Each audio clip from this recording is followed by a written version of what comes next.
Yo yo yo! On vous en a parlé assez vite dans la vidéo précédente dans Bad Boys 2.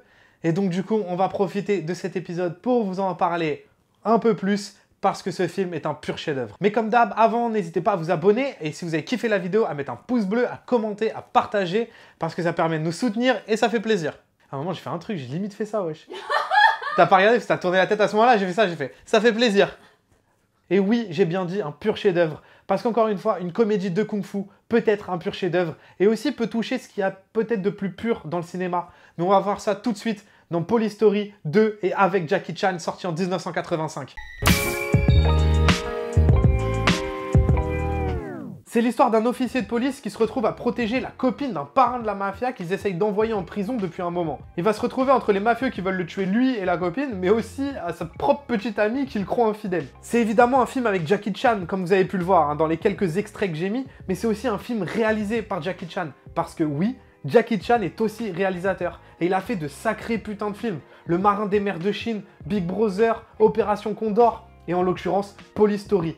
Et aussi au passage Police Story 2. Et Police Story qui est d'ailleurs déjà en 1985 son 5e film. Il a fait ses armes depuis petit à l'Opéra de Pékin et ensuite en tant que cascadeur au cinéma, notamment dans les films de Bruce Lee, pas n'importe quelle école donc. Et en 1985, il est déjà la nouvelle tête du cinéma de Kung Fu, notamment avec lui et son pote Sammo Hung, oui, le mec du flic de Shanghai, pour avoir popularisé la comédie de Kung Fu. Mais ce qui est intéressant aussi, c'est que c'est son premier film contemporain, ceux d'avant étant toujours des films d'époque un peu plus classiques de Kung Fu. Et là, il s'ancre totalement dans la nouvelle vague qui va naître l'année d'après, en 1986, avec le syndicat du crime, la nouvelle vague hongkongaise. Mais pour en revenir à Jackie Chan, quand je parlais de ce qu'il y a de pur au cinéma, c'est déjà parce que dans ses films en général, et donc là aussi dans Police Story, il y a ce truc comique qu'avait Chaplin ou Keaton, ces gags, le burlesque, comment il construit le comique, comme par exemple là, regardez comment il s'amuse à parodier les slashers et Halloween en tête, tout en enchaînant des mouvements dignes d'un Keaton. C'est génial. Et il y a aussi ce truc incroyable de littéralement donner son corps pour son art. Je trouve qu'il n'y a pas chose plus noble au cinéma. Et les CGI, c'est bien beau, hein, je suis pas contre encore une fois, ça permet parfois certaines choses impossibles sinon.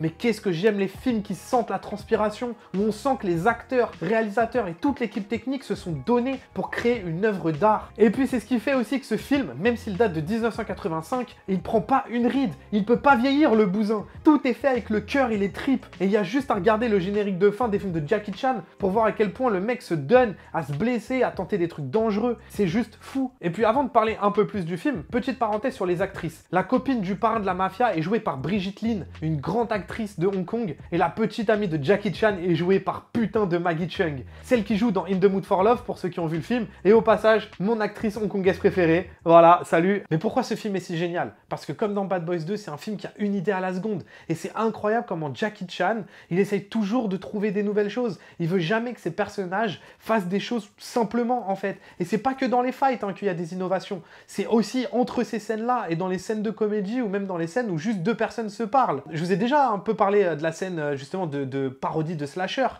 Mais un autre truc tout bête, regardez cette scène. Là, il y a deux personnes qui parlent, mais au lieu de faire une scène banale dans un bureau et rendre ça classique, il les fait jouer aux fléchettes en même temps qu'ils parlent, et pour rajouter encore des calques à la scène, il joue mal aux fléchettes, et l'un des personnages se met à côté des cibles et finit par presque être éborgné. Après, c'en est parfois ridicule, regardez à ce moment, il marche pour entrer dans un bâtiment, mais Jackie Chan ne veut tellement pas juste filmer un mec en train de marcher, alors qu'est-ce qu'il fait? Il marche dans une merde de vache et se met à danser pour l'essuyer. Une idée à la seconde, et c'est génial. Et je vais vous ressortir le même propos encore, mais vaut mieux un film avec plein d'idées, quitte à ce que certaines soient bancales, qu'un film sans idées. C'est que ça constamment pendant tout le film. Je veux pas vous spoil les autres scènes en vous expliquant ce qui se passe, alors je vais m'arrêter à celle-là. Mais du coup, ça rend le scénario vraiment bien, avec plein de rebondissements, et en tant que spectateur, on est continuellement surpris. Et il y a aussi des scènes d'ailleurs dans le film qui sont incroyables.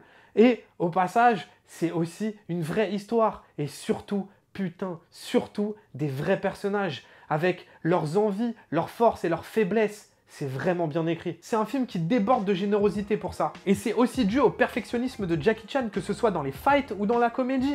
Et il est prêt à refaire des scènes encore et encore et encore jusqu'à ce qu'il réussisse. Ce qui rend les scènes encore plus jouissives à voir d'ailleurs. Mais ça ne passe pas que par les idées, le scénario ou juste la performance. Ça passe aussi par la réalisation, parce que Jackie Chan est conscient de son art. Il sait quand montrer les choses, ce qu'il doit montrer et comment il doit les montrer. Tous les films de Jackie Chan et d'autres sont des leçons de cinéma sur comment filmer l'action. Il sait quand faire des plans larges pour comprendre tout ce qui se passe et apprécier l'action à son maximum, comme aussi à découper un mouvement, soit pour sa violence, soit pour la surprise. Regardez ce plan. Il donne un coup de poing, contre-champ sur Jackie Chan, et là, hors champ, il y a un pied qui apparaît et il se prend un coup. Surprise et dynamisme. Et ça, c'est pas les scènes de combat pétos des films hollywoodiens où on ressent aucun impact parce qu'il faut cacher que les acteurs sont nuls en fight, en fait. Et c'est pas non plus pour rien que les Wachowski ont fait entraîner les acteurs de Matrix au kung-fu, du coup. Mais y a pas que lui qui se tape, que ce soit Brigitte Lin ou Maggie Cheung, hein, aussi on leur part de cascade et de tatane. Tout le monde y a droit, y a pas ce pseudo-truc du mec qui fait tout. Ce qui va m'amener à un point intéressant, c'est la différence entre les héros des films de Jackie Chan,